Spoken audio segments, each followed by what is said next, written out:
ශුභ දවසක් වේවා ප්‍රිය අසන්නිනි. මේ පාස්ටර් නෙවිල් දිනපතා ඔබ වෙත ගෙන එන ආස්කමේ වචනයයි. අද මාර්තු මාසේ 15 වෙනිදා 2025 වර්ෂයේ යේසුස් ක්‍රිස්තුස් වහන්සේගේ උතුම් වූ නාමයෙන් මම ඔබට පළමුව ආශිර්වාද ගෙන එනවා.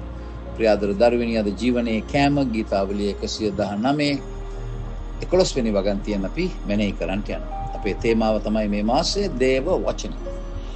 අපි ඊයේ දවසේ කියුවා මේ ගීතාවලිය 119 කියලා කියන්නේ ඉතාමත්ම වැදගත් ගීතාවලියක් කියලා. ඒ වගේම ඒ ගීතාවලියේ සඳහන් කරන්නේ විශේෂයෙන්ම දෙවියන් වහන්සේගේ වචනය ගැනය.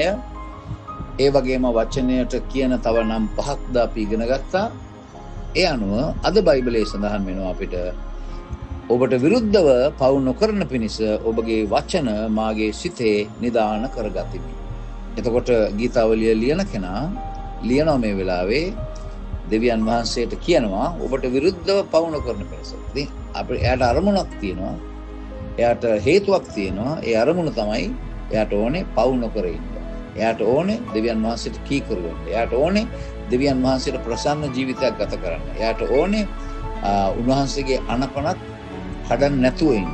එහෙමනම් මොකද බයිබලයේ කියන්නේ? නොකරන පිණිස ඔබගේ වචන මාගේ සිතේ නිදාන කරගතිමි.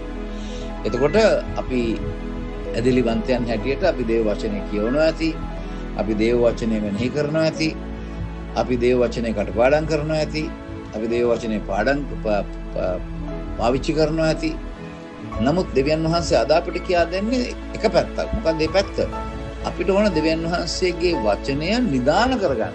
හදවතේ අතුලාන්තේ නිදාන කරගත්තොත් පිටස්තරයට මේ අතුලාන්තයට එරෙහිව ක්‍රියා කරන්න බැරුව යනවා. ඉතින් ඒ නිසා තමයි මේ විදිහට ගීතාවලිය ලියන කෙනා ලියන්නේ. ඉතින් අපි තව ඉගෙන ගත්ත වචනයක් තමයි අනපනක්. නැත්තම් ඒ වගේම ව්‍යවස්ථාව කියලා කියන්නේ දේව වචන. ඉතින් ව්‍යවස්ථාව අනපනත් ඔබගේ හදවතේ ලියාගත්තාම මොකද ගල්යලි වල ලියලා ඒ වගේම මේ ගල් වල ලියලා මෝසස් පොළේ ගැහුවා වගේ ඒ වගේ නෙමෙයි.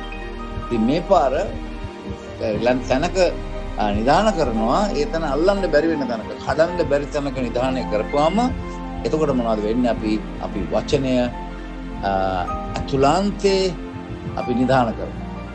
අතුලාන්තේ වචනය නිදානය කරපුවාම ශුද්ධ වූ ආත්මයන් වහන්සේ ඒ වචනේ පාවිච්චි කරලා අපිට දෙවියන් වහන්සේට ප්‍රසන්න ජීවිතයක් ගත කරන්නට, පාපය නොකර ඉන්නට උන්වහන්සේ අපිට මඟ පෙන්වන්නට යනවා.